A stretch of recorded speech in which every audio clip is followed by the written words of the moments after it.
มื้อนี้เฮาสิมาเฮ็ดเต้าหู้กินเองกันเนาะเป็นอีหยังที่ว่าง่ายอีหลีเนาะอันนี้คือถั่วเหลืองที่มีนาแช่น้ำไว้แล้วเนาะถั่วเหลืองกาพันทิพย์ประมาณนี้แหละ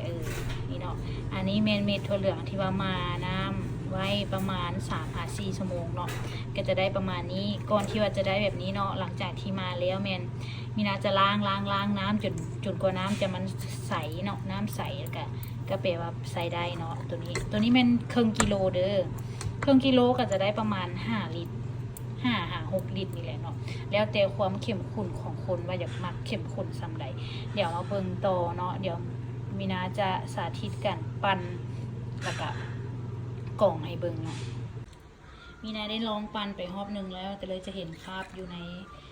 เครื่องปั่นเนาะก็จะใส่ถั่วเหลืองประมาณนี้แล้วก็ใส่น้ำตามความสะดวกแหละแต่ว่ามีนาจะเติมน้ำภายหลังเนาะเพื่อจะได้ปั่นง่ายก็เลยใส่น้ำประมาณนี้แล้วก็เปิดเครื่องปั่นเลยเนาะ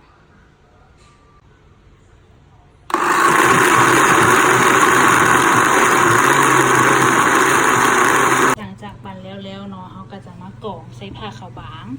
นี่มีนากรองไปห้องหนึ่งแล้วเนาะเขาจะเอาตะแกรงห้องเนาะตะแกรงห้องแล้วก็เอาผ้าขาวบางมาใส่กระกรองเทลงไปเลยแล้วก็ค่อยๆกรองให้แบบนี้แหละจนกว่าเม็ดถั่วเหลืองเขาจะเมิดเนาะแล้วเขาก็จะมาต้มกัน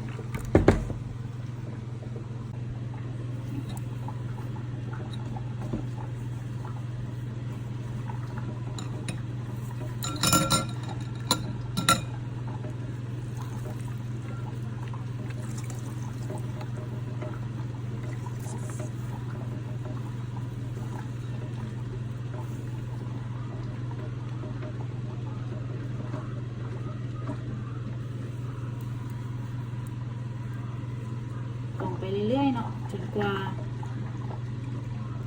น้ำเต้าหู้เฮาสิหมดเฮาเฮ็ดแบบนี้เสียดให้น้ำเต้าหู้เฮา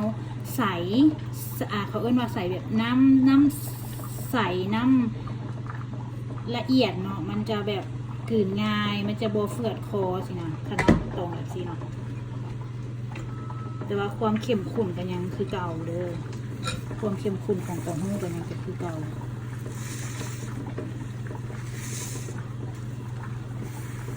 เฮ็ดกินเองง่ายๆแล้วก็เขาเอิ้นว่าจะไหนวะโฮมเมดเนาะมันก็สะอาดแล้วก็แซ่บเขาบ่ได้ป่นแป้งขนาดเขาเอาถั่วสุดๆเลยเนาะนี่เลยหลังจากที่ว่ากรองแล้วมีนะกะใส่หม้อแล้วก็มาข้างไฟเนาะระหว่างที่ว่าต้มไปเขากะตักซ้อนเอาฟองทิ่มได้เนาะตักซ้อนเอาฟองทิ่มได้เพื่อจะได้น้ำเต้าหู้ที่ว่าใสเข้มข้นระวังที่ว่าน้ำเต้าหู้ฟดเนาะจนกว่าน้ำเต้าหู้จะฟดหลังจากน้ำเต้าหู้ฟดแล้วก็ซีมเบิ่งเนาะว่ามันสุกแล้วบอรสชาติมันได้แล้วบอส่วนว่าความหวานเขาสามารถ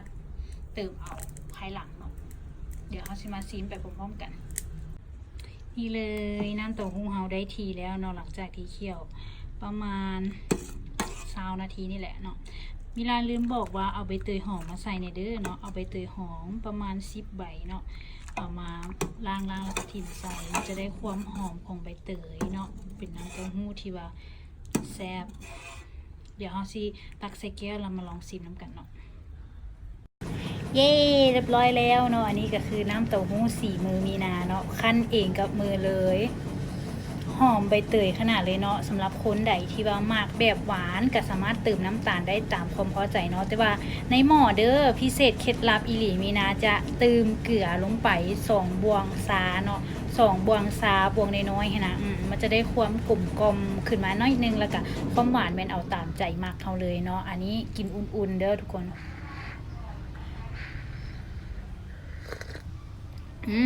กินอุ่นๆกินกับปลาตั้งโกขนมคูหรือว่าขนมอึ่งเนาะได้เรื่องเลยได้นี่บ่เหนียวจนเกินไปแล้วก็บ่จางจนเกินไปเนาะอยู่ในรสชาติที่ว่าแซ่บ